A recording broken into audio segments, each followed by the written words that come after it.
എല്ലാവർക്കും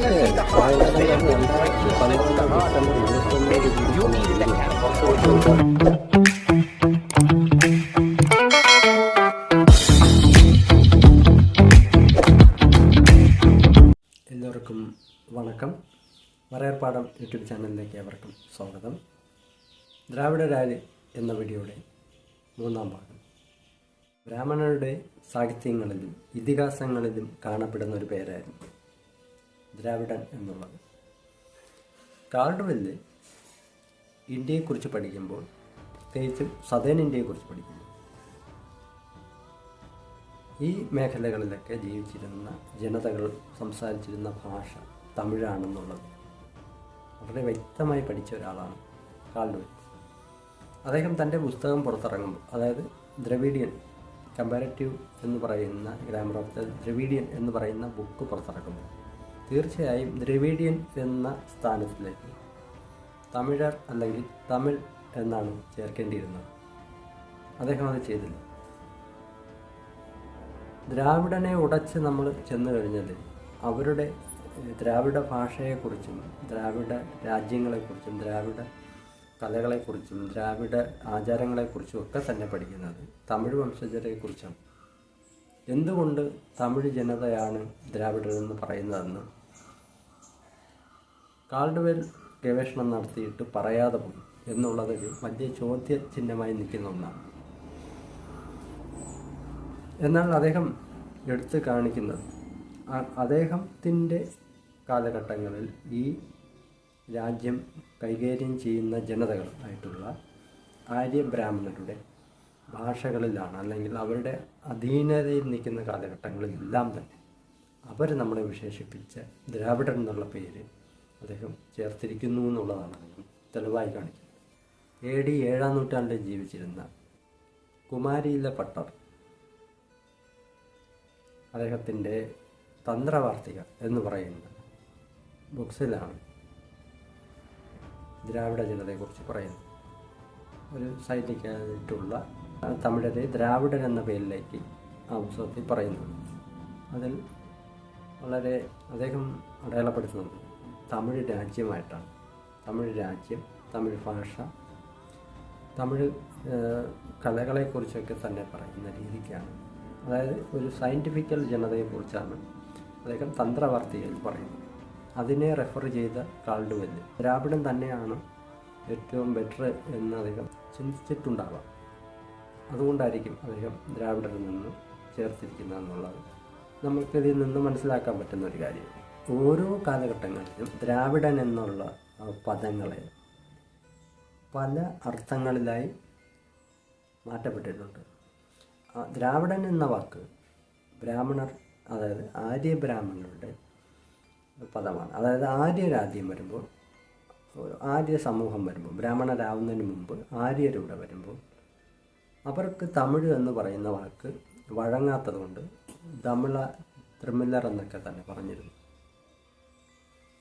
അതുകൊണ്ട് പിന്നെ ബ്രാഹ്മണ സമൂഹമായി അവർ മാറ്റപ്പെട്ടപ്പോൾ അവർ ആ പദം കണ്ടിന്യൂ ചെയ്തു. അത് അതേപോലെ തന്നെ പകർത്തിക്കൊണ്ട് പോവുകയാണ് ചെയ്തത്.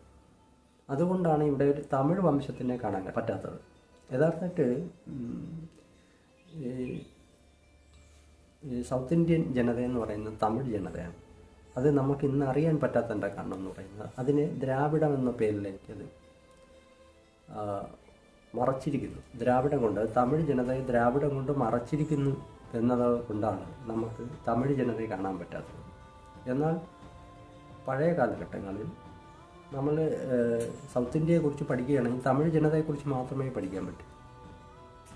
അതുകൊണ്ട് തമിഴരാര്, തമിഴരുടെ കലാചാരങ്ങൾ എന്താണ്, അവരുടെ ഭാഷാ സാഹിത്യങ്ങൾ ഏതൊക്കെയാണ്, ഇതൊന്നും ഇന്നത്തെ തമിഴ് വംശ ജനതകൾക്ക് അറിയില്ല. തമിഴർ ആണെന്ന് പോലും അറിയില്ല.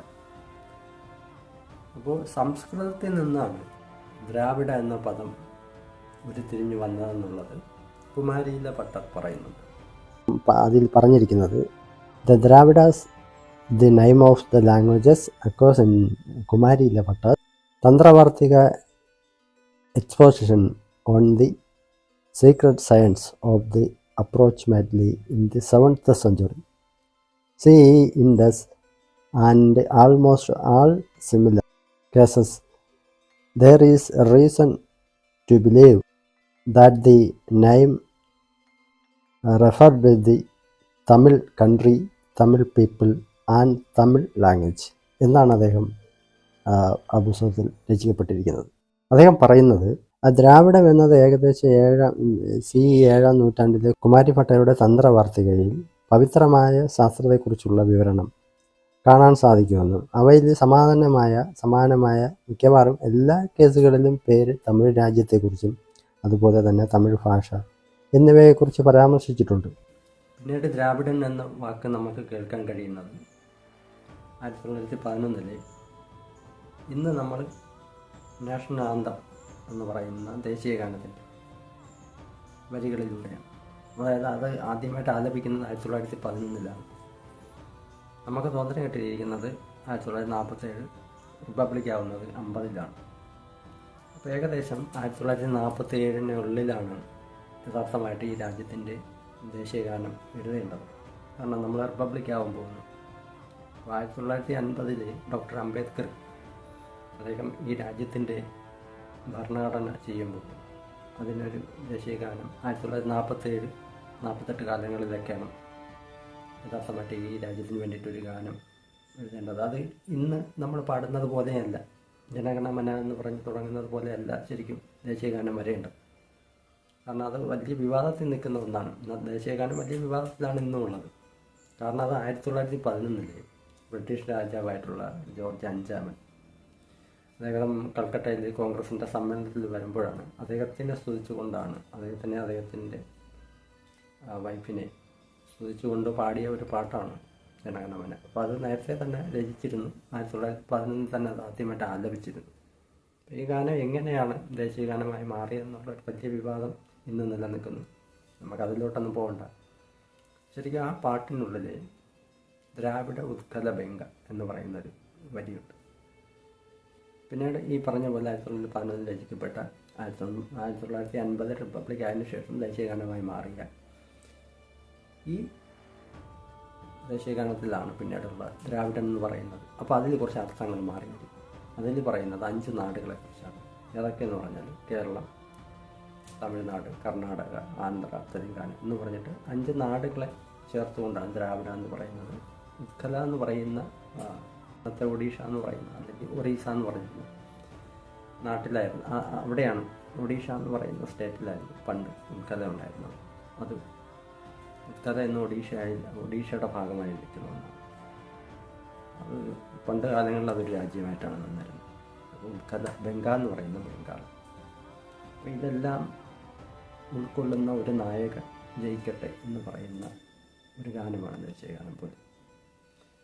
അപ്പോൾ ഇതിൽ ദ്രാവിഡ എന്ന് പറഞ്ഞപ്പോൾ അർത്ഥം മാറി. 5 നാടുകളെ കുറിക്കുന്നതായി. നേരത്തെ ഒക്കെ തന്നെ പുരാണങ്ങളിലൊക്കെ തന്നെ പറയുന്നതാണ് ആര്യ ബ്രാഹ്മണർക്ക് നാവ് വഴങ്ങാത്തതിനാൽ ആര്യ ദ്രാവിഡർക്ക് നാവ് വഴങ്ങാത്തതിനാൽ ദ്രാവിഡരെന്ന് വിളിച്ചിരുന്നു എന്നാണ്. യഥാർത്ഥമായിട്ട് തമിഴിൻ്റെ ഒരു കണ്ടെത്തൽ, തമിഴെന്ന് പറയുന്ന ഇന്ത്യ ഒട്ടാകെ സംസാരിച്ചിരുന്ന ഏകദേശം ഒരു വലിയ ഭാഗം ജനത, ഒരു വലിയൊരു ഭാഗത്ത്, ഇന്ത്യയുടെ ഒരു വലിയൊരു ഭാഗം തന്നെ ജീവിച്ചിരുന്ന ഒരു ജനതയാണ്, ഒരു പ്രബല ജനതയാണ് യഥാർത്ഥമായിട്ട് തമിഴെന്ന് പറയുന്നത്. അതെന്താണെന്ന് നമുക്ക് നോക്കിക്കഴിഞ്ഞാൽ ദ്രാവിഡ ഭാഷാ കുടുംബത്തിലെ 4 വലിയ ഭാഷകളായി നിൽക്കുന്ന കാണാം.